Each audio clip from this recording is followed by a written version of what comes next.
में आज दिल्ली के सीएम केजरीवाल साहब का आना हुआ था और ऐसे में उनके दौरे को आप किस नज़र से देखते हैं? ये दौरा उसी नज़र से देख रहे हैं जैसा कि दिल्ली में आप पार्टी ने अपनी सरकार बनाया है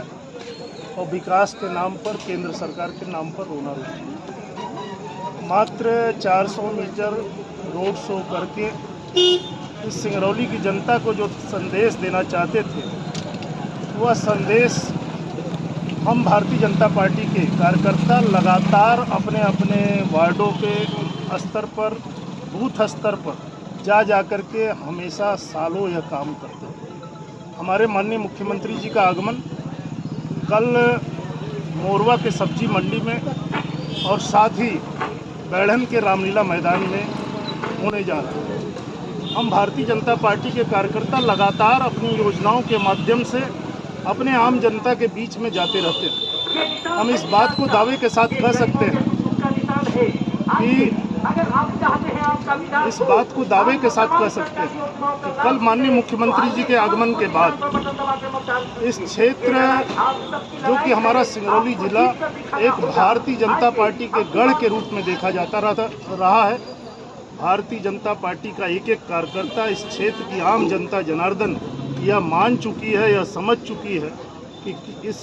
नगरीय क्षेत्र का विकास अगर किसी के हाथों से संभव है तो वह भारतीय जनता पार्टी के ही नेतृत्व की नगर की सरकार से संभव है। मैं आज यह नुक्कड़ सभा के माध्यम से अपने वार्ड प्रत्याशियों को और अपने महापौर प्रत्याशी को जिताने के लिए आम जनमानस में उपस्थित होकर के हमने संकल्प दिलाया है और आने वाले समय में 6 तारीख को मतदान होने के बाद 17 तारीख को हम इस दावे के साथ बड़े इस उत्साह के साथ मैं कह सकता हूँ इस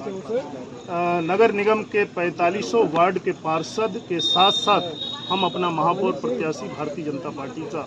ऐतिहासिक विजय दिलाते हुए इस नगरीय सरकार में भारतीय जनता पार्टी का परचम लहराएंगे। एक बात हमेशा से आती है विकास की, और अगर हम विकास की बात करें तो सिंगरौली में क्या कोई ऐसा विकास हुआ है जिसको आप कह सकते हैं कि वो ठोस विकास रहा हो? जैसे हम बात करें कोई मल्टी स्पेशलिटी हॉस्पिटल की या फिर शिक्षा, गुणवत्ता युक्त शिक्षा, क्या कहेंगे इसको लेकर? मल्टी स्पेशलिटी हॉस्पिटल की जो बात की है, आपने देखा होगा यह भारतीय जनता पार्टी के नेतृत्व की सरकार के समय में जिस तरह से इतना आलीशान ट्रॉमा सेंटर बना है, या शायद किसी समय में हमारा जिला चिकित्सालय इतना छोटे स्वरूप में देखा जाता था कि हम सबों को भी लगता था कि यह सिंगरौली जिला के बनने के बाद भी हम सब लोग ऐसे एक छोटे से चिकित्सा अस्पताल में जाया करते थे। और अभी आने वाले समय में हम मेडिकल कॉलेज इस क्षेत्र में ही अपने अमलोरी के पास में भड़कुड़ गांव में जो भकुआर गांव में मेडिकल कॉलेज जो स्थापित होने जा रहा है, माइनिंग कॉलेज स्थापित होने जा रहा है। और अगर विकास की बात करें तो आपने देखा होगा कि महाजन मोड़ से इंदिरा चौक की सड़क, या परसोना से कहिए कि परसोना से इंदिरा चौक की जो सड़क, या महाजन मोड़ से लेकर के निगाही मोड़ तक की सड़क जो कि हमारे इस नगरीय सरकार के द्वारा कराया गया है, आज बैढ़न शहर, बैढ़न मुख्यालय एक देखने में ऐसा लगता है कि एक समृद्ध जिला के रूप में देखा जाता है। हम यह विश्वास के साथ कह सकते हैं कि आने वाले समय में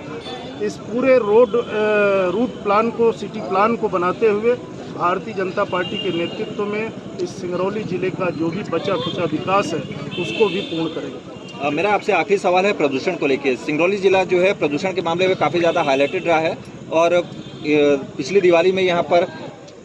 पटाखों पर बैन भी लगाया गया था। तो ऐसे में माना जा रहा है कि सिंगरौली जिला का जो नगर निगम क्षेत्र है वहाँ पर प्रदूषण बहुतायत है। तो प्रदूषण को लेकर आपकी पार्टी क्या कुछ कर रही है? सिंगरौली जिले में उद्योगों की नगरी है,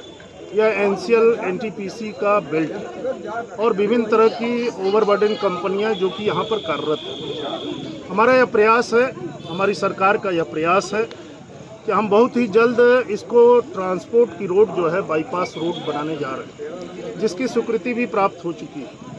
जिस दिन यह बाईपास रोड तैयार हो जाएगा तो निश्चित ही यहाँ के प्रदूषण में उस तरह की कमियाँ देखने को प्राप्त होगी। इस राजस्व से जुड़ा हुआ विषय है और यहाँ पर उद्योग स्थापित होने का जुड़ा हुआ विषय है। इस पर हम भारतीय जनता पार्टी के कार्यकर्ता इस बात को यह समझ सकते हैं कि यह क्षेत्र जरा सा प्रदूषण युक्त हुआ है। उस प्रदूषण को कैसे मुक्त करेंगे, इसके लिए भारतीय जनता पार्टी का आने वाले समय में पूरा एक प्लान बना हुआ है और बहुत ही जल्द आप सबों को देखने को मिलेगा कि यह सिंगरौली जिला प्रदूषण मुक्त भी है। धन्यवाद।